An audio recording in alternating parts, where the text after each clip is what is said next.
नमस्कार, उत्तराखंड बुलेटिन में आप सभी का स्वागत है। मैं हूं आपके साथ सपना। उत्तराखंड में 17 जगहों के नाम बदल गए हैं। उत्तराखंड के मुख्यमंत्री पुष्कर सिंह धामी ने एक महत्वपूर्ण फैसला लेते हुए जनपद हरिद्वार, देहरादून, नैनीताल और उधम सिंह नगर में स्थित 17 स्थानों के नाम में परिवर्तन की घोषणा की है। मुख्यमंत्री ने कहा कि विभिन्न स्थानों के नाम में परिवर्तन जन भावना और भारतीय संस्कृति और विरासत के अनुरूप किया जा रहा है, जिससे लोग भारतीय संस्कृति और इसके संरक्षण में योगदान देने वाले महापुरुषों से प्रेरणा ले सके। मुख्यमंत्री की घोषणा के अनुसार हरिद्वार जनपद में औरंगजेबपुर का शिवाजी नगर, गाजीवाली का आर्य नगर, चांदपुर का ज्योतिबा फूले नगर, मोहम्मदपुर जट का मोहनपुर जट, खानपुर कुरसली का अंबेडकर नगर, इंद्रेशपुर का नंदपुर, खानपुर का श्री कृष्णपुर, अकबरपुर, फाजलपुर का नाम विजयनगर किया जाना है। देहरादून जनपद में मियावाला का रामजीवाला, पीरवाला का केसरी नगर, चांदपुर खुर्द का पृथ्वीराज नगर, अब्दुल्ला नगर का नाम दक्ष नगर किया जाएगा। जनपद नैनीताल में नवाबी रोड का अटल मार्ग, पंचक्की से ITI मार्ग का नाम गुरु गोवलकर मार्ग किया जाएगा। उधम सिंह नगर में नगर पंचायत सुल्तानपुर पट्टी का नाम बदलकर कौशल्यापुरी किए जाने की घोषणा की गई है। हमें बहुत खुशी है। हम तो सनातन धर्म के लिए काम करते हैं। कल हमें पता लगा कि मियाँ वाले का नाम राम जी वाला हो गया, तो बहुत खुशी हुई हमें। वैसे यह मियाँ वाला जो नाम पड़ा हुआ किसी मुस्लिम की वजह से नहीं पड़ा हुआ। एक मियाँ एक जात होती है, हिंदुओं में होती है, पर हमें 24 घंटे यही चुपता था मियाँ वाला, मियाँ मतलब मुसलमान। तो इसलिए हमारे दिमाग में यही रहता था कि राम जी ये मियाँ वाला मोहम्मदन नाम हटाया जाए, हिंदू नाम रखा जाए। तो सरकार ने रख दिया है। सरकार का बहुत बहुत धन्यवाद। बहुत अच्छा लग रहा है। प्रभु श्री राम के नाम पे यहाँ का नाम रखा गया है, उसके लिए मैं अपनी सरकार का, माननीय मुख्यमंत्री जी का, माननीय विधायक जी का बहुत बहुत धन्यवाद और आभार करती हूँ। हमारे विधायक जी उमेश शर्मा काऊ जी को हार्दिक धन्यवाद देना चाहते हैं। हमारी पार्षद जी पूजा नेगी जी का हार्दिक धन्यवाद है। इन्होंने भी बहुत प्रयास किया। श्री राम जी के नाम पे नाम रखा गया है। बगल में लक्ष्मण सिद्ध मंदिर है, जहाँ लक्ष्मण जी ने तपस्या की थी, उनके बड़े भ्राता के नाम पे रखा गया है। हम कोशिश करेंगे उनके आदर्शों पे चलने की। देहरादून में त्रिवेंद्र सिंह ने अवैध खनन पर धामी सरकार को घेरा है। उत्तराखंड के पूर्व मुख्यमंत्री और हरिद्वार से सांसद त्रिवेंद्र सिंह रावत ने खनन को लेकर अपनी ही सरकार पर तीखा हमला बोला है। अब त्रिवेंद्र सिंह रावत ने संसद में अवैध खनन को लेकर दिए गए बयान पर सफाई दी है। उन्होंने कहा कि उनके बयान को किसी व्यक्ति विशेष से जोड़कर न देखा जाए, क्योंकि उन्होंने व्यापक जनहित को ध्यान में रखते हुए यह मुद्दा उठाया था। वहीं भाजपा प्रदेश अध्यक्ष महेंद्र भट्ट ने मीडिया को जानकारी देते हुए बताया कि त्रिवेंद्र सिंह रावत ने किसी भी तरह का अपमानजनक शब्द का इस्तेमाल नहीं किया है। साथ ही साथ मीडिया में जो बातें प्रसारित हो रही हैं, IAS एसोसिएशन के द्वारा मुख्यमंत्री को एक पत्र लिखा गया है, यह भी महज एक अफवाह मात्र है। नहीं है, मेरे सांसद ने किसी अधिकारी को लेकर नहीं बोला है। किस एंगल से कौन कहाँ उठा रहा मैं नहीं कह सकता इस बात को, लेकिन किसी भी सांसद ने किसी अधिकारी के लिए कोई बात नहीं की है, मैं प्रामाणिकता से कह सकता हूँ। बाकी इसकी स्पष्टीकरण लेना हो तो आप बेंच से ले सकते हैं। उन्होंने अधिकारी के लिए बोला कि नहीं बोला, सत्य है कि नहीं बोला। सर आप लेंगे उनसे? नहीं लिया, नहीं बोला ना, मैं दावे से कर रहा हूँ किसी अधिकारी ने नहीं बोला। किसके लिए बोला, किस बात पे बोला, इसका उत्तर वही देंगे। सर IAS एसोसिएशन उत्तराखंड में भाजपा प्रदेश अध्यक्ष महेंद्र भट्ट ने पत्रकार वार्ता की। उत्तराखंड की धामी सरकार के 3 साल के कार्यकाल को लेकर भाजपा प्रदेश अध्यक्ष महेंद्र भट्ट ने पत्रकार वार्ता की। इस मौके पर उन्होंने सरकार के 3 वर्ष के कार्यकाल को बेमिसाल बताते हुए किए गए कार्यों का बखान किया है। उन्होंने कहा है कि देश का पहला राज्य उत्तराखंड बना है जिसने राज्य में UCC की गंगा बहाई है। उन्होंने कहा है कि कई कानून ऐसे बने हैं जो ऐतिहासिक हैं। वहीं उन्होंने कहा कि प्रधानमंत्री की अगुवाई में प्रदेश लगातार विकास की राह पर आगे बढ़ रहा है और चारधाम यात्रा हो या फिर शीतकालीन यात्रा, तीर्थाटन और पर्यटन को लगातार बढ़ावा मिल रहा है और ऐसे बेरोजगार युवाओं को अभी तक 22,000 से ज्यादा सरकारी नौकरी भी दी गई है। स्वरोजगार की दिशा में भी राज्य सरकार ने अहम कदम उठाए हैं। उन्होंने बताया कि केंद्र का सहयोग राज्य सरकार को लगातार मिल रहा है। यही कारण है कि कई लंबित परियोजनाओं को केंद्र सरकार ने स्वीकृति प्रदान की है, चाहे वह रोपवे के क्षेत्र में हो या कनेक्टिविटी की दिशा में लगातार कार्य हो रहे हैं। उन्होंने यह भी कहा कि आगामी के लिए घोषणा पत्र के अनुरूप राज्य सरकार काम कर रही है।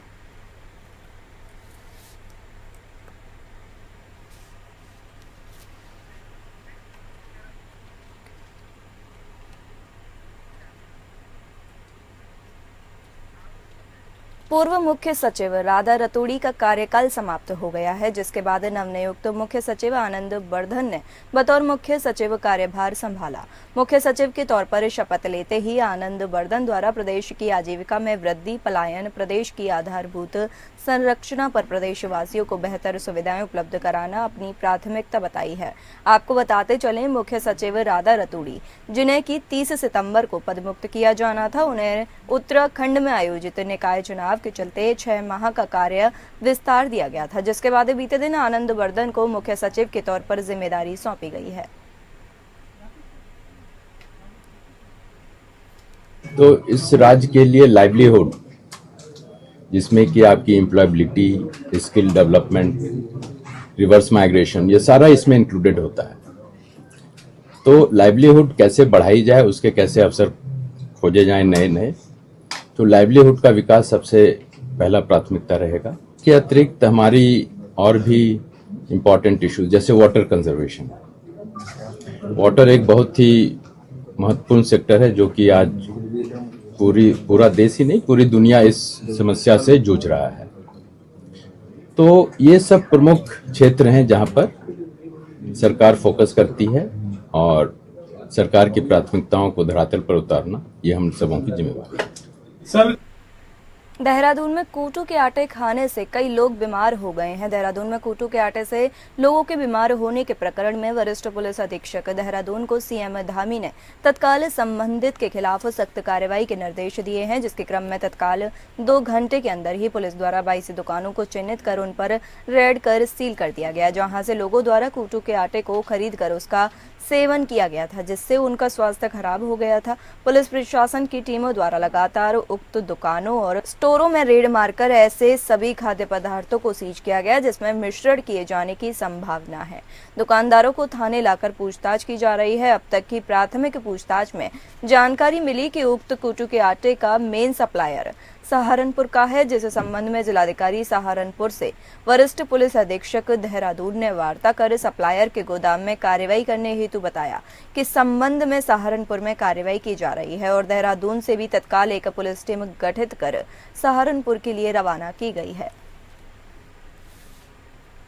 बिल्कुल, जब ये यहाँ पर हमने प्राथमिक रूप से सुबह ही जानकारी कर ली कि सप्लाई कहाँ से होती, कौन इनका होलसेलर है जहाँ से ये माल आता है, उसके आधार पर सहारनपुर का जो हमने एक डीलर को आइडेंटिफाई किया था, जहाँ पर एक चक्की भी है जहाँ पर ये पूरा आटे को पिसवाया जाता है। दोनों जगह आइडेंटिफाइड होते ही वहाँ के एसएसपी सहारनपुर साहब से और डीएम साहब से मेरी तत्काल बात भी हो गई थी। उनके द्वारा भी टीम भेजकर उसको सप्लाई चेन को बंद करके कहीं आगे ना बिके उसको रोक दिया गया था।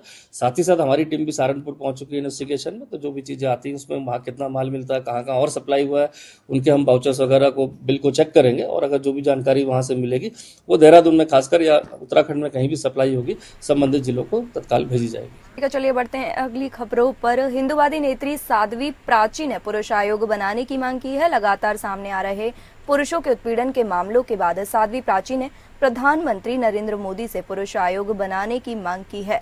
हरिद्वार स्थित अपने आश्रम में मीडिया से बात करते हुए साध्वी प्राची ने कहा कि पहले महिलाओं का उत्पीड़न होता था, जिसके लिए महिला आयोग बनाया गया है और उससे महिलाओं को संरक्षण भी मिला, लेकिन अब जिस तरह देश भर के अलग अलग इलाकों से कई ऐसे मामले सामने आ रहे हैं जिसमें पुरुषों का उत्पीड़न और हत्याएं हो रही हैं, अब समय आ गया है कि पुरुषों को उत्पीड़न से बचाने के लिए पुरुष आयोग भी बनाया जाए।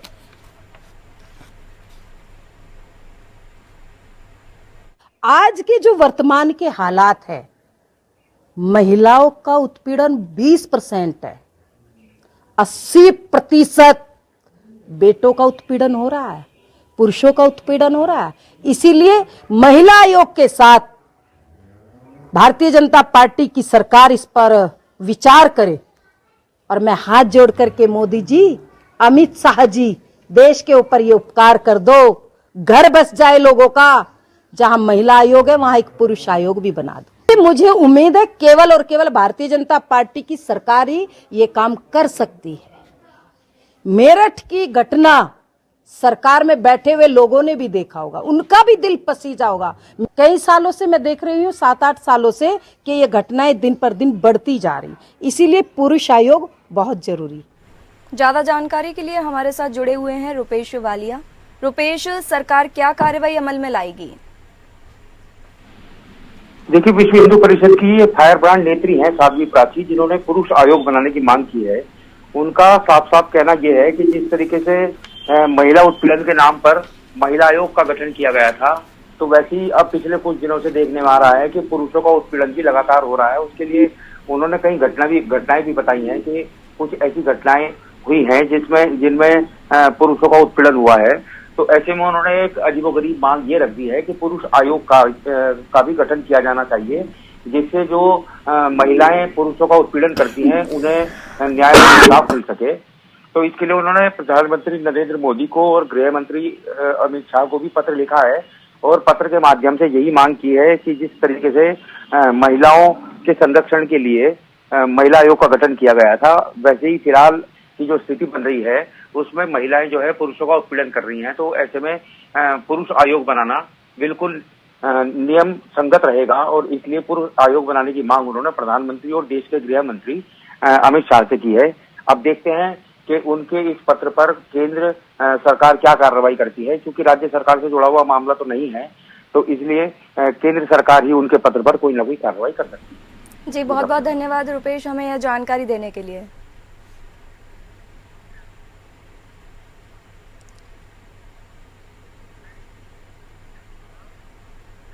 उत्तराखंड में गौवंश के अवशेष मिलने पर हंगामा हो गया। उत्तराखंड और हिमाचल के सीमावर्ती क्षेत्र में नदी किनारे बड़ी संख्या में गौवंश के अवशेष मिलने से दोनों राज्यों के सीमावर्ती क्षेत्रों में सनसनी फैल गई। घटना के तुरंत बाद गुस्साए हिंदुवादी संगठन के लोग सड़कों पर उतर आए। गुस्साए लोग बरामद अवशेषों को हरबटपुर चौक पर रखकर जबरदस्त विरोध प्रदर्शन करते हुए जल्द आरोपियों की गिरफ्तारी की मांग करने लगे। बढ़ते तनाव को देखते हुए पूरे क्षेत्र को पुलिस ने छावनी में तब्दील कर दिया, जिसके बाद पुलिस ने 2 दिनों के भीतर आरोपियों को गिरफ्तार करने का आश्वासन दिया तो मामला शांत हो सका। घटना स्थल हिमाचल राज्य का होने के बावजूद मामले की गंभीरता को देखते हुए एसएसपी देहरादून के निर्देश पर विकासनगर कोतवाली में भी मुकदमा दर्ज किया गया है। वहीं इस मामले में देहरादून एसएसपी ने खुद मौके पर जाकर मामले की तफ्तीश शुरू की। घटना स्थल पर तफ्तीश के बाद एसएसपी देहरादून अजय सिंह ने हिमाचल प्रदेश में जाकर एसएसपी सिरमौर से मुलाकात कर घटना की जांच और आरोपियों की गिरफ्तारी के लिए सहयोग मांगा है। मामले की गंभीरता को देखते हुए हिमाचल प्रदेश के सीमावर्ती थाने पुरुवाला में भी अज्ञात आरोपियों के खिलाफ मुकदमा दर्ज कर लिया गया है। एसएसपी देहरादून अजय सिंह के मुताबिक पुलिस टीमों को 2 पहलुओं पर जांच करने के निर्देश दिए हैं, जिसमें पहले आरोपियों की पहचान कर उनकी गिरफ्तारी कर सख्त कार्रवाई करना और दूसरा नवरात्रों के दौरान कानून व्यवस्था को प्रभावित करने और सांप्रदायिक सौहार्द को बिगाड़ने के लिए तो कहीं घटना को अंजाम तो नहीं दिया गया। पुलिस टीम सभी पहलुओं को लेकर मामले की जांच में जुट गई है। अब देखिए, डगरानी क्षेत्र जैसा आप देख पा रहे हैं कि यहाँ पर 13 जो है गौवंश जो है इनके बरामद हुए थे, यहाँ पर पार्ट्स बरामद हुए थे और ये बहुत दुखद घटना भी है, संवेदनशील भी है। जिस तरह से बॉर्डर का इलाका है हमारा, हिमाचल से भी लगता है और उत्तराखंड का भी है, और वैसे भी देखा जाए तो जिस हिसाब से घटना एक साथ, तो ऐसा कहीं लगता है कि कहीं और इस तरह से घटना को कारित करने के बाद और यहाँ पर आके इसको फेंका गया, जो घटनास्थल के निरीक्षण करने के बाद लोगों ने बताया। और अभी इशू ये नहीं कि वो जगह हमारे उत्तराखंड में पड़ती है कि हिमाचल में, ये संयुक्त रूप से काम करने की जरूरत है। और जिस तरह से अभी हमारे पावन नवरात्र के त्योहार भी है और इस तरह से गौवंशी इस तरह का अवशेष मिलना, ये बहुत ही संवेदनशील प्रकरण है। इसके दो चीजों पर इन्वेस्टिगेशन के लिए पूरी टीम को बताया। एक तो ये जो इस घटना में शामिल है उनकी तलाश की जाए, उस पर कठोर से कठोर कार्रवाई की जाए।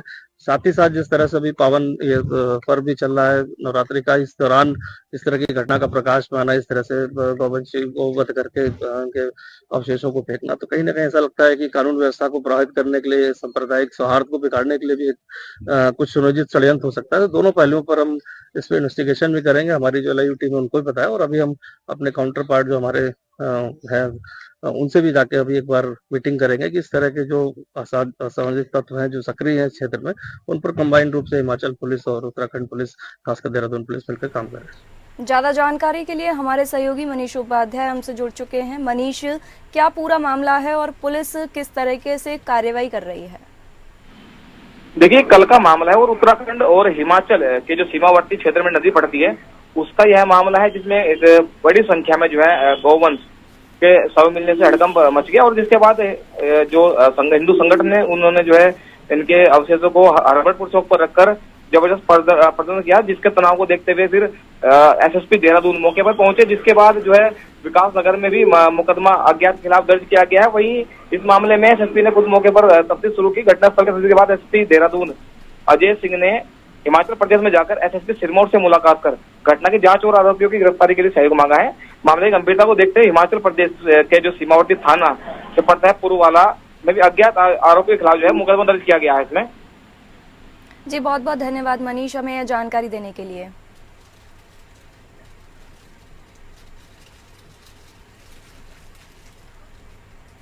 दिनेशपुर में बजरंग दल की नई कार्यकारिणी का गठन हुआ। दिनेशपुर में भारतीय बजरंग दल के जिला उपाध्यक्ष सुब्रत तरफदार के नेतृत्व में भारतीय बजरंग दल द्वारा एक बैठक का आयोजन किया गया। हिंदुओं की विभिन्न समस्या और गौमाता की रक्षा और गौमाता को राष्ट्र माता का दर्जा दिलाने को लेकर बैठक में चर्चा की गई। बैठक में भारतीय बजरंग दल कार्यकारिणी का गठन भी किया गया।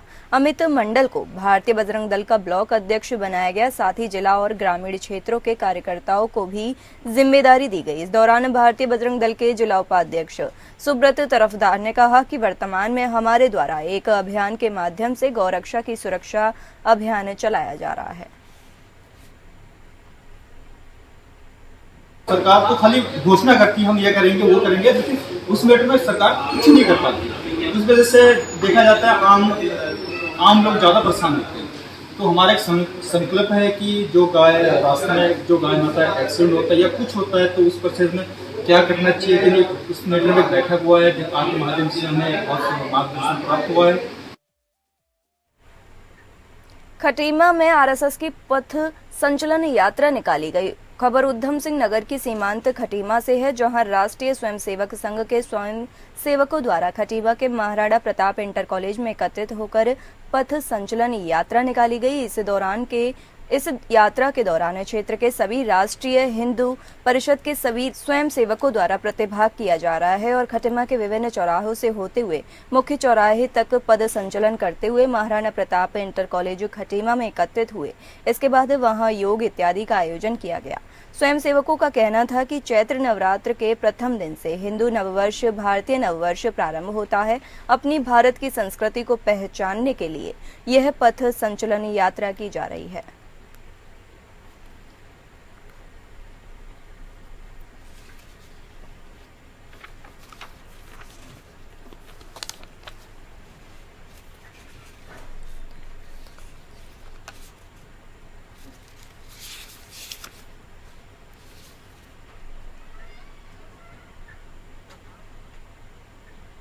टिहरी में उदय रावत का भव्य स्वागत हुआ। टिहरी भाजपा के नवनियुक्त जिलाध्यक्ष उदय रावत का घनसाली पहुंचने पर भव्य स्वागत किया गया।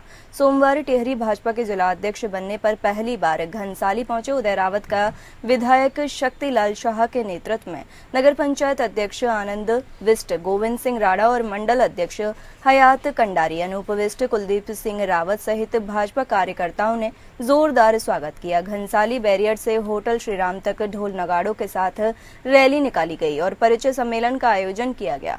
जिलाध्यक्ष उदय रावत ने दरी बिछाने से लेकर जिलाध्यक्ष बनने तक की अपनी पूरी जीवनी बताई और कार्यकर्ताओं को सख्त दिशा निर्देश देते हुए जो संगठन के लिए मन से काम करता है, संगठन भी उसे कभी निराश नहीं करता है।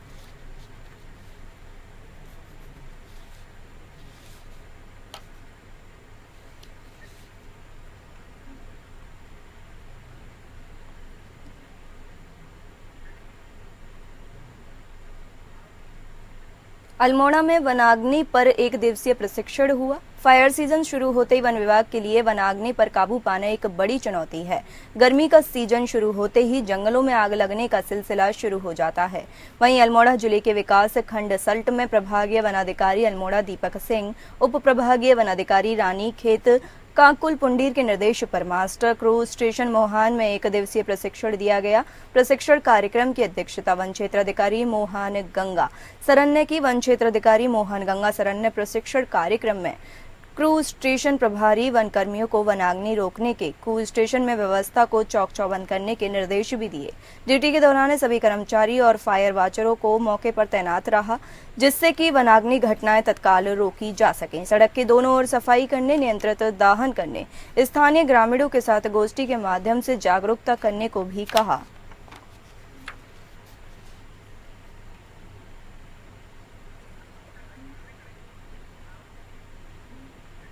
फिलहाल इस बुलेटिन में इतना ही। नमस्कार।